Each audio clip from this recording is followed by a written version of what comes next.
TET संदर्भात केंद्र सरकारने केला खुलासा। हे पत्र लोकसभेतील अतारांकित प्रश्न क्रमांक 1606 दिनांक 9 फेब्रुवारी 2026 रोजी विचारण्यात आलेल्या प्रश्नासंदर्भात आहे। यामध्ये 2011 पूर्वी नियुक्त झालेल्या शिक्षकांच्या टीईटी पात्रतेबाबत सरकारची भूमिका स्पष्ट करण्यात आली आहे। या प्रश्नामध्ये खासदारांनी विचारले आहे की 2011 पूर्वी नियुक्त शिक्षकांना टीईटी नसल्यामुळे अडचणी येत आहेत का? त्यांना सूट मिळणार का? त्यांच्या सेवांवर व पदोन्नतीवर परिणाम होणार का? आणि सरकार यावर काय धोरण आखत आहे? सरकारने उत्तर देताना स्पष्ट केले आहे की बालकांचा मोफत व सक्तीचा शिक्षण अधिकार कायदा 2009 मधील कलम 23 नुसार शिक्षकांची किमान पात्रता NCTE ठरवते। त्यानुसार 23 ऑगस्ट 2010 रोजी अधिसूचना जारी करून टीईटी परीक्षा अनिवार्य करण्यात आली आहे। त्यामुळे वर्ग 1 ते 8 साठी शिक्षक म्हणून काम करण्यासाठी टीईटी आवश्यक आहे। सर्वोच्च न्यायालयाने 1 सप्टेंबर 2025 रोजी दिलेल्या निर्णयात स्पष्ट केले आहे की टीईटी ही मूलभूत आणि अनिवार्य पात्रता आहे। ही टाळता येणार नाही आणि ती देशभर लागू आहे। या निर्णयामुळे सरकारला कोणतीही कायमची सूट देण्याचा अधिकार राहिलेला नाही। आरटीई कायदा लागू होण्यापूर्वी भरती झालेल्या शिक्षकांसाठी न्यायालयाने मर्यादित सवलत दिली आहे।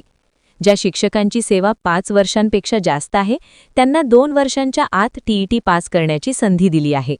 ज्या शिक्षकांची सेवा 5 वर्षांपेक्षा कमी आहे त्यांना सेवानिवृत्तीपर्यंत सेवा करता येईल, मात्र टीईटी पास करेपर्यंत पदोन्नती मिळणार नाही। 2009 पूर्वी नियुक्त झालेले शिक्षक तुलनेने सुरक्षित असले तरी त्यांनाही टीईटी पास करणे आवश्यक आहे। 2009 ते 2011 दरम्यान नियुक्त झालेले शिक्षक सर्वाधिक अडचणीत आहेत, कारण त्या काळात नियम स्पष्ट नव्हते। 2011 नंतर नियुक्त झालेल्या शिक्षकांसाठी टीईटी आधीपासूनच बंधनकारक आहे। पदोन्नतीच्या बाबतीत स्पष्ट धोरण आहे की टीईटी नसल्यास पदोन्नती मिळणार नाही। मुख्याध्यापक, केंद्रप्रमुख, विषय शिक्षक सर्वांसाठी हा नियम लागू आहे। बदली प्रक्रियेतही अनेक राज्यांमध्ये टीईटी आवश्यक मानली जाते। काही राज्यात वेतनवाढही टीईटी नसल्यास रोखली जाते। जर एखाद्या शिक्षकाने दिलेल्या कालावधीत टीईटी पास केली नाही तर त्याला अपात्र शिक्षक मानले जाऊ शकते आणि त्याची सेवा समाप्त होण्याची शक्यता असते। याला कायदेशीर आधार सर्वोच्च न्यायालयाचा निर्णय आणि आरटीई कायदा आहे। राज्य सरकार सूट देऊ शकत नाही, कारण ते संविधानाच्या विरोधात जाऊ शकत नाही, सर्वोच्च न्यायालयाचा आदेश मोडू शकत नाही आणि केंद्र सरकार तसेच NCTEचे नियम बदलल्याशिवाय काहीही बदल शक्य नाही। या धोरणाचा शिक्षक संघटनांवरही परिणाम झाला आहे। पूर्वी आंदोलनातून सवलती मिळत असत, आता न्यायालयीन आदेशामुळे संघटनांची ताकद मर्यादित झाली आहे। भविष्यात कायद्यात बदलासाठीच लढा द्यावा लागेल।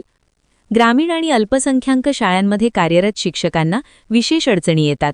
प्रशिक्षणाची कमतरता, भाषा अडथळे आणि अभ्यास साहित्याचा अभाव यामुळे या भागातील शिक्षकांना टीईटी पास करणे अधिक कठीण जाते। त्यामुळे या भागात शिक्षकांची कमतरता वाढण्याची शक्यता आहे। प्रशासनाकडून विशेष प्रशिक्षण वर्ग, मोफत कोचिंग, ऑनलाईन अभ्यासक्रम आणि अधिक संधी देण्याचा प्रयत्न केला जाऊ शकतो, मात्र कायमची सूट दिली जाणार नाही। राजकीय पातळीवरही या धोरणाचा परिणाम होतो।